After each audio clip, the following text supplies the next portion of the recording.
Salut tout le monde et bienvenue sur Road to Desert. Aujourd'hui, vidéo super spéciale, direction Niort à la rencontre de Guillaume Cholet, plusieurs fois finisher du mythique Dakar. Alors on y va pour la première partie du reportage.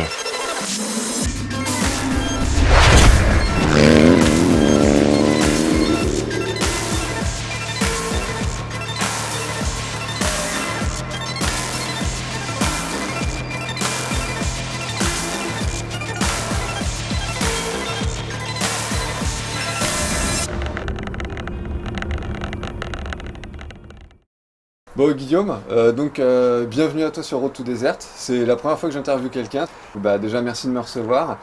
Et pour commencer, on va passer à la présentation. Qu'est-ce que tu peux nous dire sans parler de ton parcours moto, parce que ça on va l'évoquer après. Bah écoute, merci Julien de m'avoir contacté déjà, parce que à la base c'est toi qui es l'initiateur de ce reportage. Donc voilà, je me présente, donc tu viens de le dire, Guillaume. Je vais attaquer mon 5e Dakar. Dans la vie, je suis salarié, hein, je travaille à côté, hein, c'est pas mon métier premier. Et puis voilà, donc une famille, des enfants. Tout qui roule quoi, voilà. Tout va bien. Est-ce que tu peux nous résumer ton parcours moto en fait, ce qui t'a amené à faire le Dakar Ouais, bah écoute, pas de problème.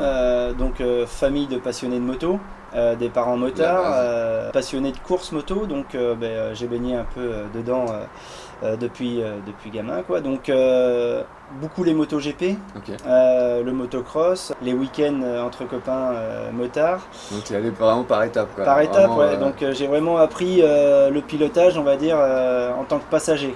Okay. Étant gamin. Hein.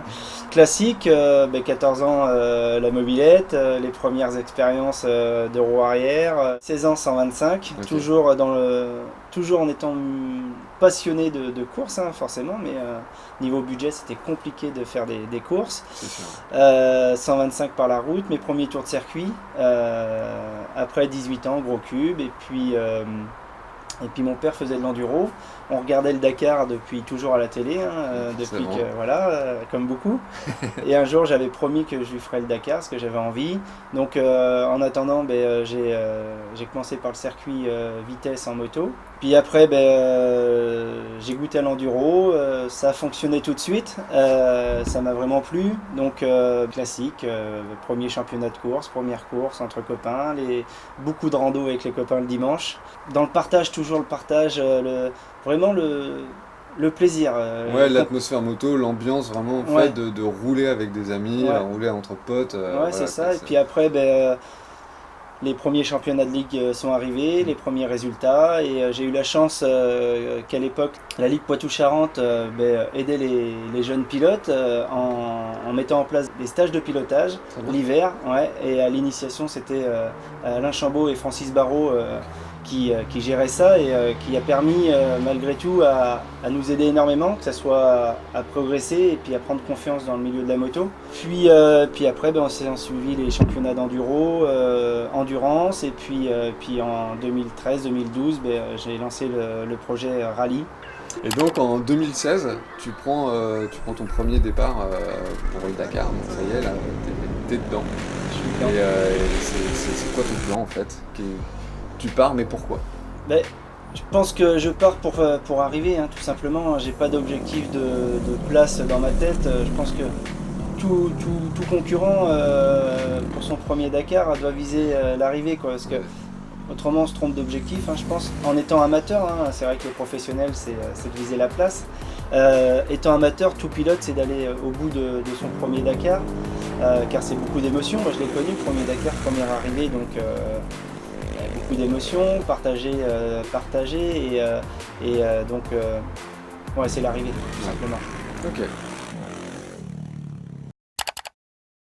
Tu as dû subir une petite opération du dos qui t'a valu quelques mois d'arrêt, mais le problème c'est que ça s'est déclaré, il me semble, pendant le Dakar. 2016, premier Dakar. J'avais fait une belle préparation physique. Et je monte dans l'avion et je me ressens d'un torticolis, tu vois.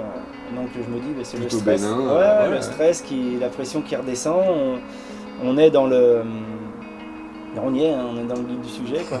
Et puis pendant l'épreuve, plus ça allait, plus ça me faisait mal tous les soirs. Les médecins t'ont pas ausculté ou il y a Si, le soir j'allais au PC médical, Ok. mais pareil, il faisait des massages, parce que c'est vrai qu'on a la chance aussi d'avoir un bon suivi pendant le Dakar, sur tout ça. Ouais. Donc après voilà, il y a des choses qu'ils peuvent faire et d'autres pas faire, donc tout en espérant que ça soit une vertèbre ou quoi, enfin bref.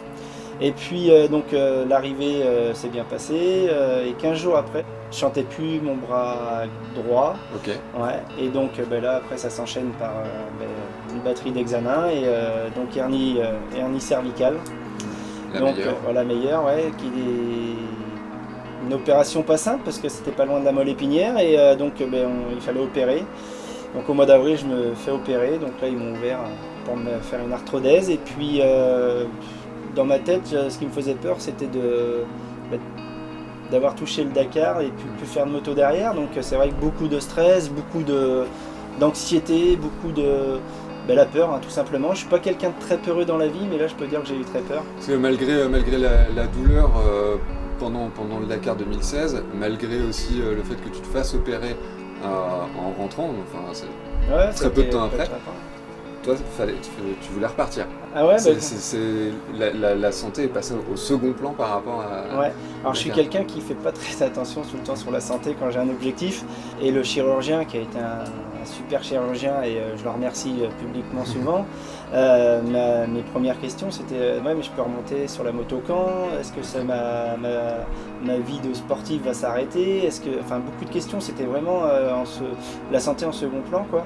Et il m'a mis en confiance, il m'a dit les choses sincèrement, et donc voilà, il m'a opéré. Je me suis inscrit au Dakar quand même sans l'aval du chirurgien. D'accord. Et au mois d'octobre, il m'a donné le feu vert de partir au Dakar. Et ouais, mais de toute manière, je pense que dans ma tête, je partais quand même. Ouais. Donc là, pas de prépa physique. Mentalement, ma tête avait décidé. Donc quand la tête décide, on va. Le corps doit suivre. Doit suivre, voilà. Donc 2017-2018, tu remets ça. Et 2018, c'était, je pense, la moins bonne année. La moins bonne année, l'abandon. Je m'y préparais, si tu veux, à l'abandon un jour, hein, parce que ça peut pas toujours fonctionner. 2018, nouvelle moto, nouvelle équipe, un peu de renouveau, quoi. Ouais. Et 5e étape, problème mécanique, où j'ai abandonné, j'ai tout fait en sorte pour pas abandonner. J'ai même pas pu dire à l'organisation j'abandonne. Ok. Je l'ai pas dit d'ailleurs, et je leur dirai jamais. D'accord. T'as pas abandonné donc. Ouais, si. T'as fini plus tôt. J'ai fini plus tôt. Et donc le retour compliqué quoi, parce que je supporte pas l'abandon et les échecs, mais ça c'est comme beaucoup, hein, sauf qu'il faut s'y préparer, et peut-être que je m'y étais pas préparé à l'échec. Mais voilà, après ça m'a coûté un petit peu 6-7 mois derrière le mal-être où je supportais pas. Et la chance que j'ai eue dans ce malheur, c'est que j'intègre la structure Dragon Distribution, toujours avec l'aide de Yamaha Motor France. Ok. Et la chance que j'ai eue dans cet abandon, c'est qu'aux commandes de chez Dragon Distribution, c'est qu'il y a une personne formidable, Axel Dutry, qui est vraiment merveilleux, quoi, qui a vu mon désespoir dans cet abandon, qui m'a dit la vérité sur l'abandon, qui a cherché quoi, en retour à savoir pourquoi j'avais abandonné, et qui m'a pas lâché quoi.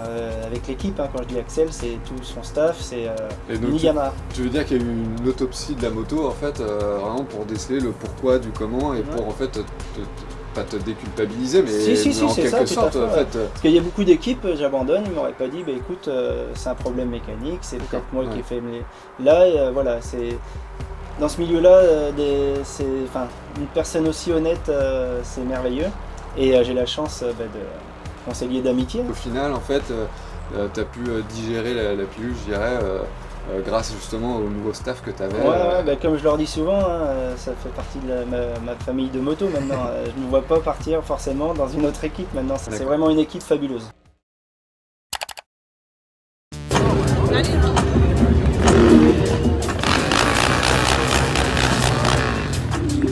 Y aquí otro piloto francés, Guillaume Cholet.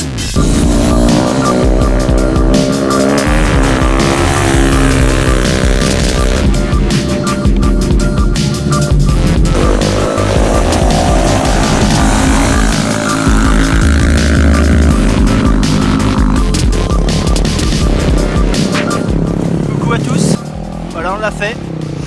J'ai bien on l'a fait. bah, tout seul on fait rien. 1 an que je traîne cette putain de casserole d'avoir abandonné.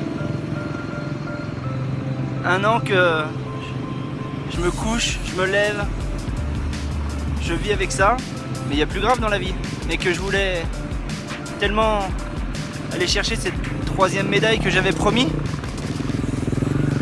on l'a fait. Donc quand tu prends le départ d'une étape, qu'est-ce qui t'est indispensable d'avoir en permanence? Alors je te dirais de l'eau, hein, parce que c'est le moteur un petit peu. Donc, alors, qu'est-ce qu'il faut toujours avoir? Il faut avoir plein de choses sur un Dakar. C'est pour ça qu'on a souvent tous des vestes, tu vois, des vestes sur nous, avec plein de petites poches. Donc un conseil, les vestes, celles de chez Kenny, elles sont vraiment fabuleuses et hyper légères, hyper pratiques. Partenaire qui me suit depuis mes débuts en rallye, et c'est vrai que les vestes elles sont super top, donc je vais te dire de la mettre si ça te dérange pas. Avec plaisir. Hein, on va faire nos expériences. On va faire. Tu vois, t'as un beau mannequin. Voilà. Hein, tu vois. Je manque un peu de muscle, mais bon, ouais, mais après tu vas avoir ton camelback et tout. Donc si tu veux l'eau, toujours une poche à eau à l'intérieur. Donc le tuyau sort ici. Comme ça, quand tu es sur le guidon, bah, tu peux boire tranquille, tu vois. Toujours un peu d'outils, des médicaments. J'ai souvent un Doliprane, tu vois, des Smecta, quoi qu'il arrive, s'il peut arriver. Alors, tu as des outils sur toi et des médocs et l'eau directement. Tout est sur ma veste. Après, il y a des outils sur la moto, tu vois ce que je veux dire, pour démonter la moto. Mais dans ma veste, j'ai un peu d'argent. Passeport, j'essaye de ranger tout le temps la même chose aux mêmes endroits pour trouver. Téléphone, donc comme je te disais, toujours un peu de médicaments. Des embouts de camelback, parce que si ça m'est arrivé sur mon premier Dakar, j'avais perdu mon embout de camelback, donc toute l'eau s'est vidée, donc avec l'expérience maintenant j'ai un embout de camelback. Mes rations, donc barres de céréales, chaque pilote a son alimentation. Tartiflette, des écrans pour changer si j'ai un problème de lunettes. En 2016-2017, on était obligé d'avoir une paire de gants avec nous, de rechange pour le froid. Kawaii, donc tu vois, tu arrives à tout mettre dedans. Donc tu vois, il y a plein de choses d'indispensables à avoir, et 3 litres obligatoires de camelback sur soi. Dans le camelback, 3 litres. Dans le camelback, en plus que de l'eau que tu as dans la moto, parce que l'eau dans la moto, si tu veux, c'est 2 litres. Ouais, c'est donc, vraiment. sur ces motos-là, ils ont mis dans le brassillon. C'est 2 litres. C'est vraiment dernier recours. Dernier recours. C'est de l'eau chaude. C'est de l'eau chaude, donc tu as un sachet de thé avec toi. Parfait. Ça peut être sympa. Donc tu vois, il y a plein de choses à avoir sur soi en rallye pour pas abandonner bêtement. Donc voilà, j'essaye d'avoir pas mal de choses sur moi. C'est pour ça que parfois on a l'impression d'avoir d'être super baraque. Super baraque, et le soir, en fait, non. pas trop. Sur le Dakar, en fait, c'est quoi une journée type? Journée type, une journée très longue déjà. C'est un peu vaste comme question. C'est une journée très longue. Vaste, non, je te dirais pas vaste, parce qu'elles se ressemblent quand même particulièrement toutes. Donc réveil à l'aube, souvent, selon les journées, ça peut être 3, 4, 5 heures. Donc journée type, petit déjeuner, préparation, replier la toile de tente, ranger dans le camion. Ranger dans le camion, dernière petite instruction de l'équipe, de ce qui a pu se passer pendant que je dormais. Tiens Guillaume, on a fait ça, on a fait ci. Bonne journée, toujours le petit check en partant des copains. Et puis direction liaison, donc la liaison ça peut être très court comme ça peut être très long. C'est combien maximum une liaison? J'ai connu des liaisons de 400-500 km.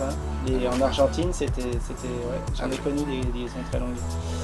Et même un peu plus, je crois que la plus grande liaison, c'était à l'arrivée, à la fin du Dakar de la spéciale, on avait quasiment 650 km, quelque chose à faire comme ça, pour atteindre le podium d'arrivée. Une journée type, en fin de compte, c'est comme si tu traverses la France de Lille à Marseille, de Marseille à Lille tous les jours. Pendant 10 jours. Pendant 10-15 jours. Jusqu'à 15 ça dépend des années.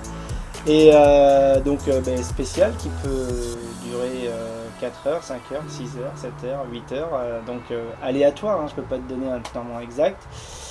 Reliaison ou pas direct au bivouac. Et puis au bivouac, moi alors je parle pour moi, dès que j'arrive, donc je donne ma moto au mécano. Toujours le petit check d'arrivée, je me déshabille, je dépoussière mes affaires, je prépare mes affaires pour le lendemain. Comme ça, je sais que cette partie, ça sèche, c'est tout cadré. Je fais ma toile de tente, matelas, tout ça. Je file à la douche souvent, tu vois, pour finir la journée. Finir la journée. Et selon l'heure, je mange un petit plat de pâtes. S'il est 15-16 heures, voilà. Toujours du bien. Préparation de roadbook qui peut aller de 1 heure à 2 heures. Certains pilotes peuvent y passer beaucoup de temps, d'autres pas du tout. Moi, pour ma priorité, j'aime bien mettre les dangers, surtout très rouge pour pas me faire surprendre. Mes directions, mes changements de cap. Souvent de fois, on va manger avec les copains le soir. Briefing, dernier petit tour, j'aime bien traîner dans les paddocks autour des toiles de tente, s'imprégner de cette du bivouac, quoi, tu vois ce que je veux dire, ça me plairait pas d'arriver, de balancer et puis d'aller à l'hôtel, toi. Enfin, moi je le vois pas comme ça, donc souvent de fois je suis assis, je range mes affaires, je prépare ma flotte, je regarde les mécanos, je profite, puis j'essaye d'aller au lit assez tôt, quoi, 22h30, j'essaye que... ça te fait des nuits quand même assez courtes. Très courtes, et il y a des fois je dis 22h30 quand ça se passe bien, il y a des nuits, tu te couches à 1h du matin pour te lever à 3-4 heures. Donc 2020, tu repars pour un Dakar. Est-ce que c'est pour boucler la boucle ou c'est pour continuer la route du Dakar? Comment tu appréhendes ce Dakar qui va changer de pays, changer de climat, tout va changer pour ce Dakar? Écoute, pour répondre à ta première question, 5e participation, et je pense que je suis piqué, j'ai le virus. C'est un peu comme dans la presse, ils avaient dit, c'est un peu ma thérapie du mois de janvier, quoi. Donc c'est vrai que je sais pas quand c'est que je dirais stop. Je dis pas que je vais boucler la boucle sur ce 5e Dakar. D'accord. Je pense qu'il faut faire étape par étape. Ça se trouve, à la fin de ce Dakar, je dirais bon, je vais passer à autre chose. Mais honnêtement, j'y crois pas. Nouveau pays, nouvelle organisation, nouveau... donc comme c'est nouveau, on y va un peu dans l'inconnu. Maintenant, je te dirai ça au mois de janvier, une fois que ça sera fini. Je fais confiance quand même aux organisateurs. Ils savent faire, ils savent organiser, ils savent mettre les choses en place. Cette année, David Castera qui fait le parcours, donc connaît bien le sujet aussi. Il a été concurrent, il a déjà été directeur de course sur le Dakar, donc c'est quelqu'un qui a de l'expérience. Donc maintenant, on verra jour par jour. Je pense qu'au vu des vidéos qu'il nous envoie, je pense que ça va être un super Dakar. Je pense qu'on va passer dans de beaux endroits, que ce soit du sable, de la montagne, de l'altitude. Donc voilà. Du sable apparemment. Ouais, du sable, un peu de tout. Je pense qu'il n'y aura pas que du sable, contrairement à l'année dernière. Mais je pense qu'il y aura un peu de tout. On a fini les questions là. Ouais. Et là en fait on va partir sur la partie moto. Ouais.